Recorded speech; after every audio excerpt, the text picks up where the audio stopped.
Assalamu alaikum. A yau zan nuna muku wani strategy mai sauƙi da za ka yi amfani da shi idan za ka yi day trading. Wannan strategy ina amfani da shi ƙwarai da gaske kuma yana amfani sosai, kuma kai ma ko da beginner ne kai za ka iya yi. Zai taimaka maka wajen gano coins masu kyau, sannan kai analysis, sannan ka san inda za ka shiga trading. Da farko abin da nake fara yi shine zan zo coin market cap, kamar yadda kuke gani wannan interface ɗin shi ne. Idan na buɗe shi ya buɗe min, farko abin da zan fara yi shine zan yi ƙoƙari in je wajen da aka sa trending, coins ɗin da suka fi trend kenan, su ne wannan wurin. Sai in danna. Idan na danna zai nuno min waɗannan tokens ɗin su ne wadda suke trending yanzu, wanda akwai volume a kansu na 24 hours. So abin da zan duba a nan shine zan duba iya tokens ɗin da suke da market cap miliyan 50 zuwa miliyan 200 kawai. Abin da nake fara dubawa kenan. Sannan sai in duba in ga wanne ne wanda ya fara tashi yake da aƙalla 3% zuwa ma 4% plus. So zan duba market cap na kowanne a ƙarƙashinsa, kamar yadda kuke gani a ƙarƙashinsu akwai. Sannan kuma zan duba percentage na tashin shi, kowanne ga nan nashi a gefe. So zan ci gaba da scrolling ina dubawa.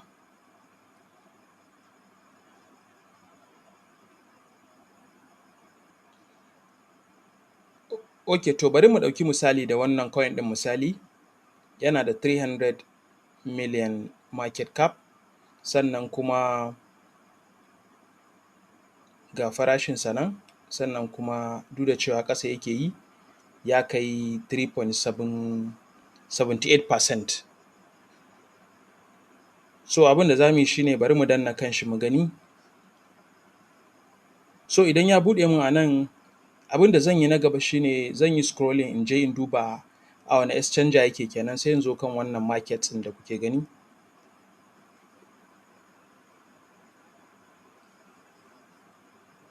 Ok, da na danna sai in zo in duba sunan kasuwannin, ga su nan a jejjere duk a inda yake. Idan har akwai exchanger da tana da liquidity, kuma cewa exchanger da nake amfani da ita ne coin ɗin yake kai, to sai in je in duba shi. Misali bari mu je. To kafin ma a je ga nan, ga Bitget nan.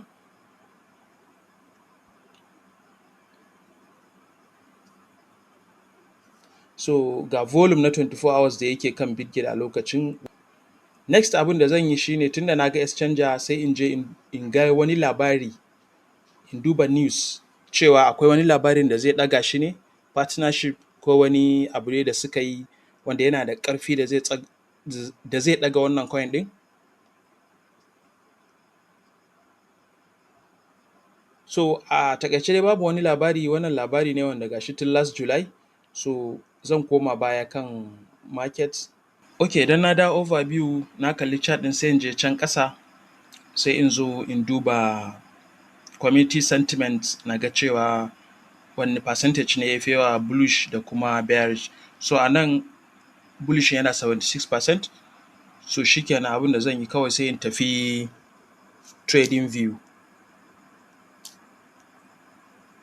Da na zo trading view sai in yi searching sunan coin ɗin, da na yi searching nashi ga shi nan sunan nashi. So sai in danna kanshi.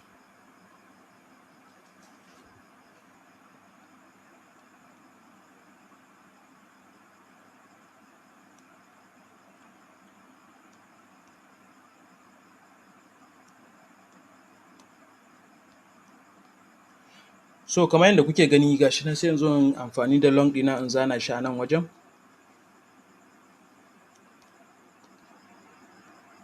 So kawai zan yi planning, zan sa stop loss ina a daidai nan,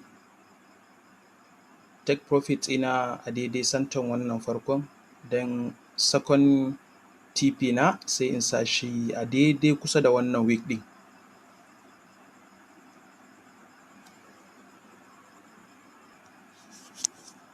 So next abin da zan yi kawai shi ne, bayan na gama wannan sai in duba, idan na shiga entry sai in fara bibiyan coin ɗin.